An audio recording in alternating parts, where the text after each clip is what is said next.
Hashtag Doggy People with Phil Lassman. Hello, it's me, and welcome to another edition of Hashtag Doggy People, the show about life, love, and dogs. And this week, it's also about camels, elephants, and donkeys, and who knows other animals. Have you guessed the charity that looks after the world's working animals? Come on, you must know. There's only one that cares for all working animals.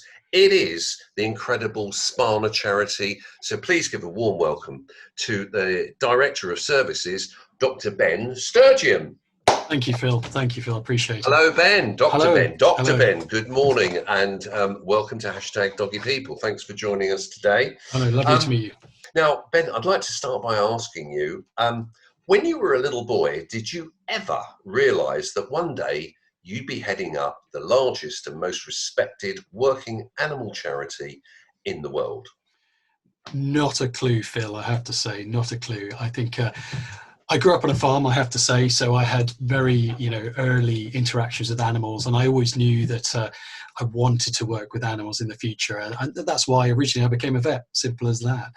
And from becoming a vet, I very much learned about the role of animals in people's lives in general. In the UK, we very much think of the role of animals' lives being, if you like, towards mental health. People have animals for as pets, to enjoy them, to people go riding on their horses for the enjoyment. They have cats and dogs and goldfish and who knows what else. And it's all part of that process of the communication that we have for animals.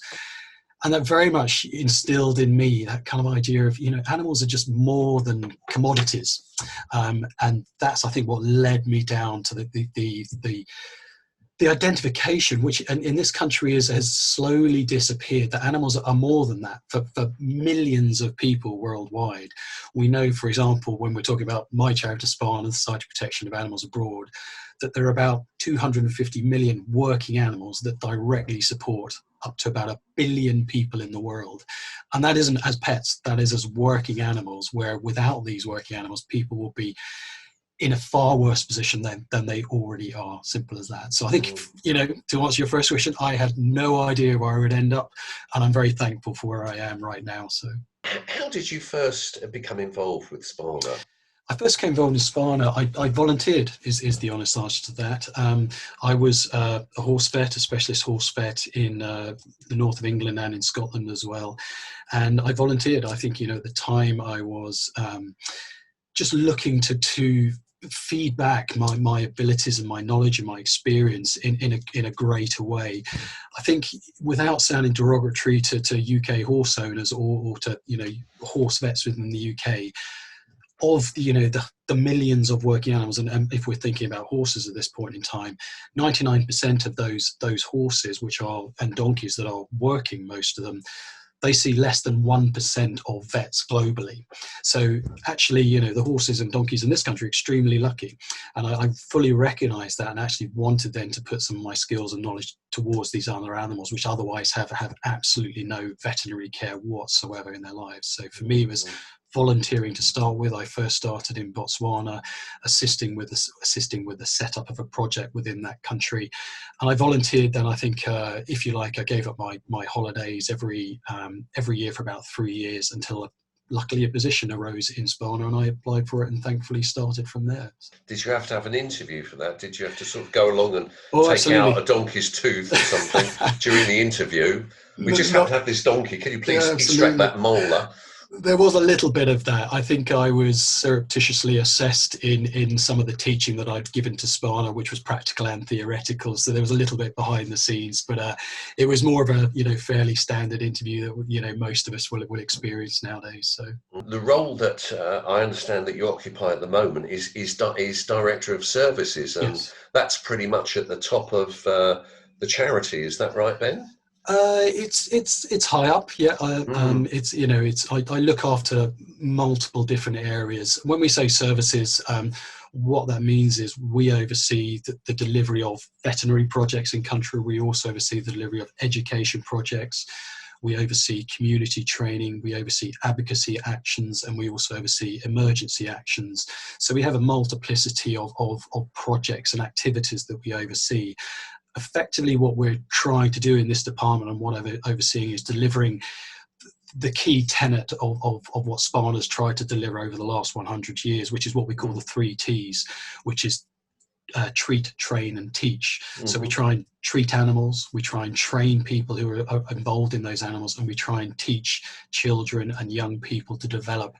We're a team of 8 people, but we oversee projects in, I think it's now just over 30 countries, and totaling a number of projects. It's probably around 60 to 80 projects globally we're overseeing the input into. So we don't directly run these projects. What we do is we find appropriate NGOs in other countries who are doing work that we can support and empower to build their ability to supply either veterinary activities, teaching activities or training activities, and we support those to grow and develop themselves so that we build in-country capacity. Again, the aim is ultimately that we leave, that we don't need to provide them support, but what we leave behind is an empowered project that is there, an empowered community that can continue that growth. I had the great privilege and pleasure of visiting your shelter in Morocco at the beginning of last year. Yes. Mind you, it's only because of who I'm married to. I wouldn't have got in otherwise. But that was a real eye-opener, and quite frankly, I was knocked out with the amount of dedication to all the working animals right the way through Morocco, who benefited enormously from your organisation. How many people are directly employed through SPANA? Yeah, that's a good question. So we actually don't in the countries we work in, we don't employ people directly. So we work with organisations within country. We support them financially, but we don't employ them directly. Within London, we employ roughly 60 to 70 people, but overseas we support upwards of about 250 to 300 different people, within these projects. In the particular project you visited in Marrakesh, I think there's probably about 30 people kind of employed in that hospital that you visited. How do you assess what services to prioritise in each country? That's actually a very important question. What we always want to achieve in any entry into a country or development of a project is making sure that the money we receive, because we're entirely donor-led, is that money is well spent. So what we tend to do before we enter a country or a region or decide to set up a new project is we do something called a needs assessment or a baseline assessment. And effectively what we're doing there, we're going to an area and asking the question, what is your need? How bad is your need? And if we support you, can you actually undertake the activities we would like to support you with? So we often do quite a detailed assessment, and that's extremely variable what that assessment may be.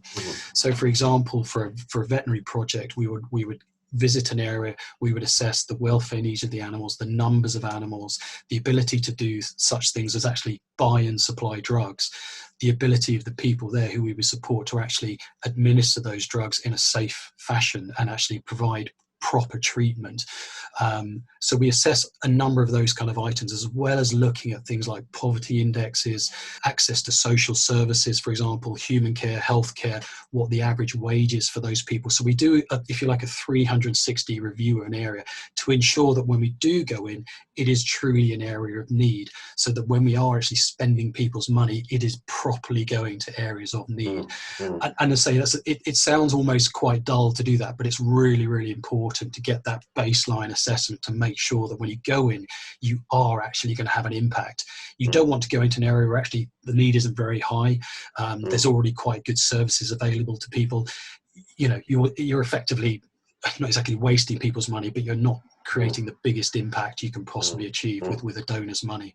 I saw that you had an operation in Ghana. Yes. In West Africa. No one is going to believe this, but I never tell lies, ever. This is absolutely the truth. You won't believe this. I know the audience are going to swoon and faint when I say this now, but in 1977, I actually was shipped off to Ghana. No. And I lived there for 14 months. Wow. In Ghana.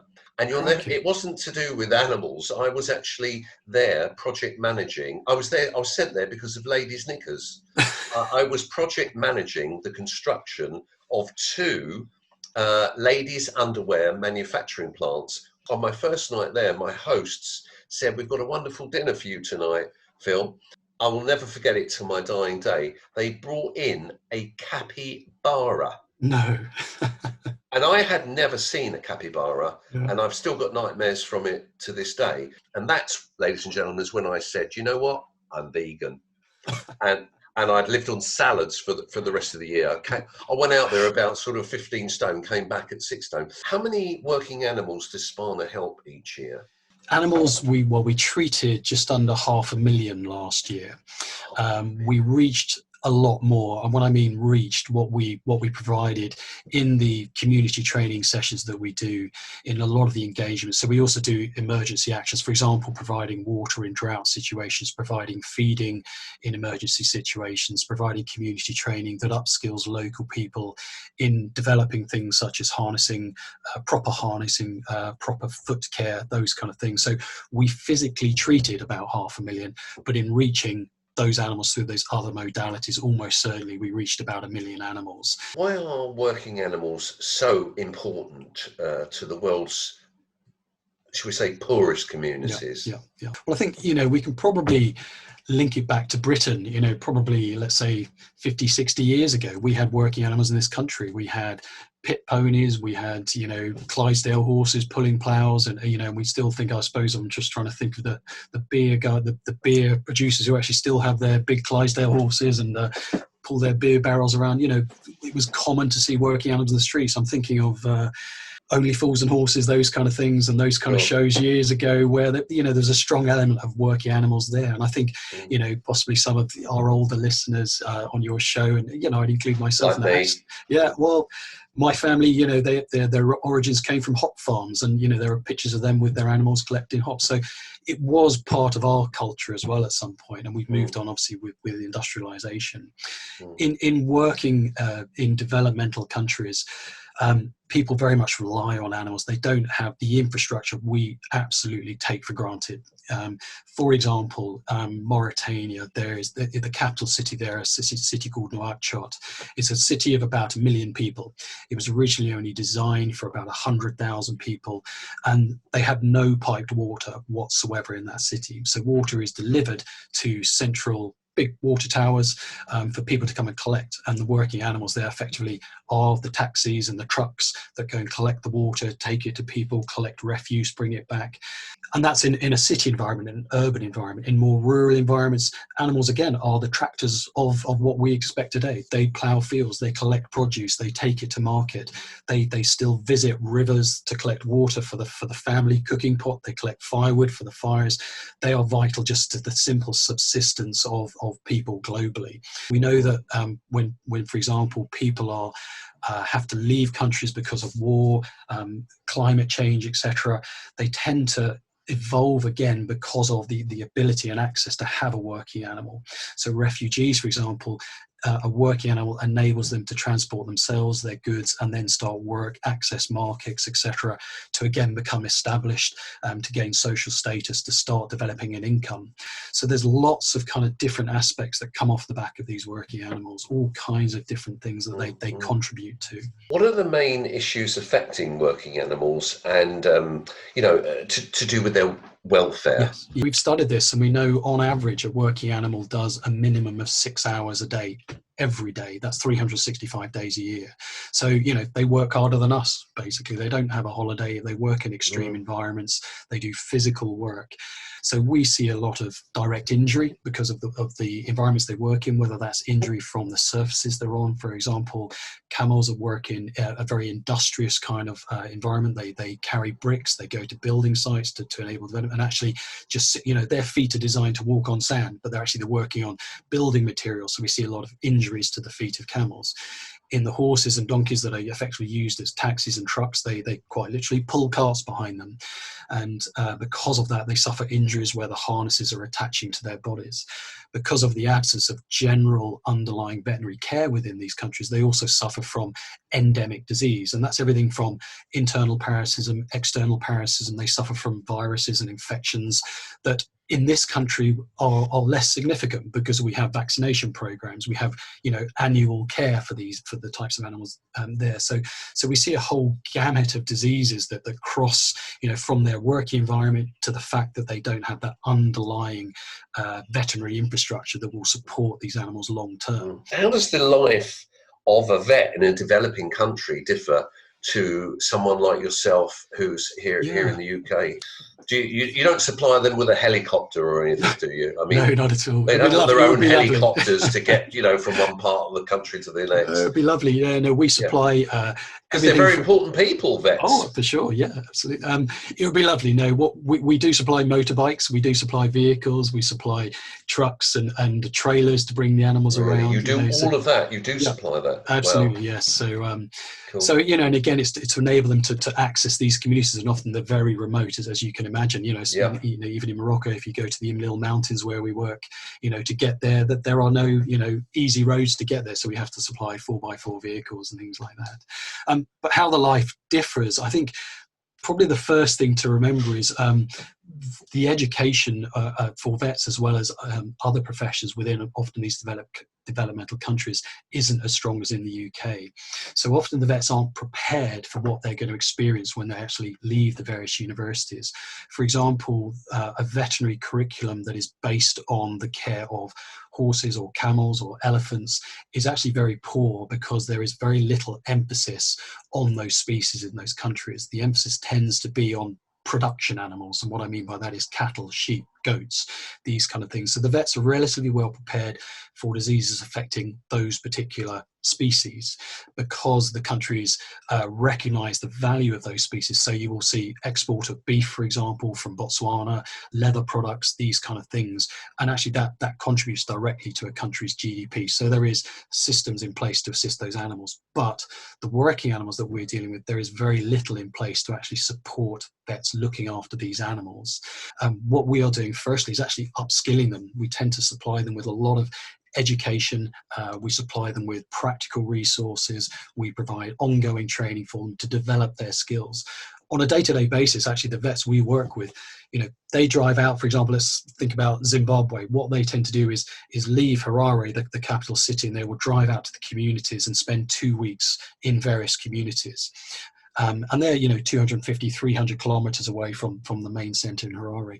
They will sleep in tents or they'll sleep in their vehicles whilst they're there. They'll start at 6 o'clock in the morning. They'll quite literally treat 300-400 animals in the day, and then they'll sleep in their truck or their tent again, and then move on to the community the next day. And they'll do that for a 2-week period and then come back. Tell me, how has this wretched pandemic, COVID-19, affected SPANA's work this year and affected the life of working animals? Yeah, it's been painful. I think, in the UK it's been painful for us. It's been worse over there. I think, we in the UK recognise the effect of COVID on our own marketplaces, and that has extended it. COVID has affected the global marketplace. Because of national laws, people can't congregate, they can't actually sell their produce, they can't attend markets. All of these things have had an impact. Tourism as well. In Marrakesh, where you were, you probably saw the Kalesh horses, which are effectively the taxi drivers. They are horses with pull carts for the tourists. Tourists disappeared overnight and they're still not back there. And so hundreds of horses, for example, there suddenly and owners had no income whatsoever. And the same for the marketplaces, people selling their produce, whether that is everything from firewood to actually agricultural produce. Those markets no longer existed. The hotels weren't being used. People couldn't congregate en masse. The knock-on effect of that, people didn't have an income. And unfortunately, in a family situation, people come first, your animal comes second in that situation. So we saw a lot of malnourished, starving animals, simple as that. We saw a lot of that, and we saw the effect of that as well, not just the malnourishment and the starvation, but these animals then went to search for food, and they ended up eating all kinds of debris. They ended up eating plastic bags, plastic ropes that got stuck within their intestine. We ended up doing surgery on these. We saw a lot more road traffic accidents because they were wandering, trying to find food. So we saw, again, a whole variety of quite acute problems that were being presented as a direct effect. We did try and address this as best we could with limited resources, and again, under the national guidance of restricted movement, by providing feeding programs. We provided feeding programs in 6 countries. I think we supplied upwards, I think it was 250,000 tons of food through the course of the last 6 to 8 months to try and address it. The main reason that I'm elected to do this show is to try and highlight the plight of animal charities around the world and see what we can do to actually raise some money for you. That's basically what it's about. Because otherwise, I mean, I love animals, but I haven't got a job unless I'm doing this. And this is the only way I think I can contribute and try and help. I'd like to know very much about the work you do to educate children around the world, particularly in the third world countries. Because we had a wonderful lady on last week, Alison Stanbridge, of a dog rescue charity called Paws to Rescue. She's out in Romania, and she was telling me some horrific stories about children who are uneducated about animals and dogs. You know, they think it's quite okay to abuse an animal, specifically just because they're brought up with a culture that they don't like dogs in this particular country. So can you tell us a little bit about the work of SPANA and your involvement in education of children? Yeah, absolutely. You're absolutely right. There's no point from a veterinary charity such as ours to just simply turn up and treat the animals if the underlying cause is invariably lack of human knowledge and how to look after them to start with. And that's a big part of our overriding strategies that we need to leave behind, inbuilt capacity building of the people and the children especially. So what we do in that interim is provide what we call humane education, and that is developing children to understand the very important links of human health with animal health and indeed with environmental health, that very close interaction that we right now are being affected in by COVID, simple as that. And it's a relation between those things through erosion of the environment, animal ill health, human ill health, and they're very, very closely interlinked. And we work with schools to train teachers to deliver humane education, and humane education is effectively providing lessons that are not theoretical, they're very practically based, to introduce the children or try and engage with children to actually encourage behavioural change, pro-social behavioural change. We introduce these concepts to children and we allow these concepts to grow, so effectively they will become adults with that understanding of the need of animals and how that is linked to their own health and their environmental health as well. So last year we reached just under 80,000 children through our schools programme, and we also link, again, as I mentioned, with communities where we reach young adults as well to introduce similar concepts to them. And I think this is one of the very, very important underlying activities that we do. If you like, our primary activities, we go in and we treat animals, but actually really importantly underlying all this is that slow evolution of the education that underpins where we're working. The hope is that the younger generation will grow up with a more revered respect for animals in general. I mean, we're already seeing the benefits of the younger generation embracing global warming and that they're aware of the planet. So I've got a bit of a feel-good factor that I think the future is bright. Yes. I think it's brighter than it was certainly in my generation. Now, I know that SPANA is very much involved in fighting the donkey skins trade. Yes. And I don't know much about the donkey skins trade. I don't like the sound of it. Can you just tell us a little bit? Yeah, it's not something we in the West would know much about. The donkey skin trade has been around quite a while. The easy way of describing it, it's a product that is derived from donkey skins called a jowl. Effectively, it's a gelatin product that is derived from boiling down donkey skins. It is pretty much exclusively a traditional Chinese medicine. So it originated from China, where it was claimed that the jowl product could cure all sorts of things. It was a panacea. It would cure everything from wrinkles to improving if anybody with anemia, they tried to send it out to treat COVID symptoms. It improves pregnancies. It increases human longevity. It's used as a beauty product in face creams. It's one of these products where if you were a snake oil salesman from way back when, this would be your product to sell. unfortunately, traditional Chinese medicines are very much viewed in China as a luxury product, as a means of signifying wealth, and so it's very sought after from that respect. The short and medium term effect of that is, in the short term, that China used its own donkey herd, national herd, to supply the emerging Ajiao market, but that resulted in their own national herd dropping, I think, from about 12 million to about 4 million in the space of something like 4 years.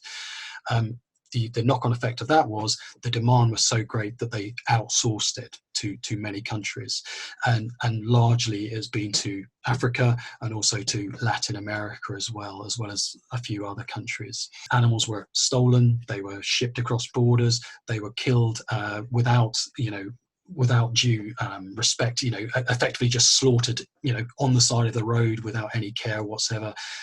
Skins quite literally stripped off them when they were alive. They set up abattoirs which were unlicensed. They transported donkeys for upwards of 10 to 20 hours in mass-packed lorries, which resulted in deaths in transport, broken legs in transport, to then be dragged off into these abattoirs where they were starved quite literally for days on end, because it was easier to remove skins from emaciated animals. So there was a huge, not just the impact of losing these animals, but a huge welfare issue surrounding the actual process itself. Globally, there is thought to be approximately, I think it's about 50 million donkeys globally, and the demand for these skins is over I think it was on a count in 2016, which is unfortunately the most recent one, a demand of something like 9.5 million skins per year to supply the Chinese trade. So it's not going to take long for this population, global population of donkeys, to be wiped out, quite literally, to be made extinct. This cannot continue. This is totally unsustainable. This will result in impact on human lives. At the moment, it is well recorded that it is an insult to animal welfare, and all kinds of legislation that is going on. So we do all kinds of things along those lines to try and address it on a international advocacy and lobbying scale, right through to working with local communities to educate them and to warn them of the effects of this. Let's just keep positive, keep whacking that message out, and thank God for SPANA being out there. How can people support your work? How can we find out more? Who are your patrons of SPANA? To learn more about us, I would just urge people to go to our website, which is spana.org. SPANA is spelled S-P-A-N-A. I've heard various spellings of it, so yeah, spana.org. And again, there you can look at many of the stories I've been talking about. There's videos on there, and big descriptions of all the kind of projects that we do. And also, you can donate. It's a great website, I have to say. Thank you. Very good website. Yeah, and you can donate. I never ask people directly for money, but if you like what you see, that's where we receive donations. We are entirely donor-led, simple as that. To go back to our patron is John Craven, who you probably remember and I remember from my childhood. So he's one of our patrons, and so yeah, he's a great guy. There was a chap called Lord de Morley as well, who is in the House of Commons. Right. We have you're testing me. I'm afraid my brain's gone blank. What about celebrities? Have you got Ricky Gervais as a sorry, patron? Ricky. He's not a patron, but he supports us as well, like yourself, Phil. He's sent out various tweets. I want to ring my big bell. That's my big bell, and people who watch this show now know that it's pitch time. Okay, now, I'm going to make a little pitch myself first, and then you can have a go. Okay. So, ladies and gentlemen, you know why I'm sat in front of this camera today. I'm talking to this wonderful charity, SPANA. All I personally would love you to try and do is sign up for a monthly direct debit, if you can, even for £1, £2, or £5 a month. That's all you have to do. If everyone did that, it would make an enormously colossal difference. Let's listen to the governor. Ben, the camera's yours. You've got 30 seconds. Make your pitch for SPANA, because let's be honest, no jokes. It's finance. It's all about the money. If you haven't got the money, you cannot do your tremendous work. Thank you, Phil. I probably couldn't say better myself. All I would say is thank you for people to listening, and thank you already for listening and for being now aware of some of the issues these animals face, and please tell your friends about it. These are issues that are bigger than ourselves, and we're experiencing it right now. I would urge you to look at our website. I would urge you again, like Phil, to if you can afford it, we would welcome any donations, and I very much appreciate that. But if nothing else, just be aware of the issues that are globally around at the moment. There are many organisations similar to ourselves working very hard to address them, and I just thank you for any effort you can put in on our behalf. So. Ben, all I can say to you is that, I could talk to you for 3 days and 3 nights. All I would need is black coffee in a bucket. SPANA is one of the most respected animal charities on the planet. And all I can say is thank you for speaking to us today. And I'm very proud to be able to call you my friends. And we just wish you all the luck in the world. And what I would like to ask you, Ben, is if perhaps we could come back and visit visit you again in a few months' time. And what I'm trying to organise for next year, I'm doing it with a few charities, that we do a virtual tour of some some of your shelters to give the viewers a more in-depth insight into the work that you do. So thanks so much, Ben. We're going to hopefully try and raise some money for you. When you next go out to one of the countries, give all the donkeys a kiss for me. Will do. And that's it. So Ben, stay safe. Thank you very much, and bye-bye. Bye. Thank you. Take it easy. Cheers, Ben. Well, that's the end of our show. I hope you enjoyed meeting SPANA. Who said I wouldn't get great guests? I did. Now, please have your say. Tweet me, email me. We've got the new website launching soon. Please subscribe to the YouTube channel, and that's how you can get involved. So join me next time when we're going to be meeting another #Doggy Hero. In the meantime, stay safe, love your dog, and cheerio.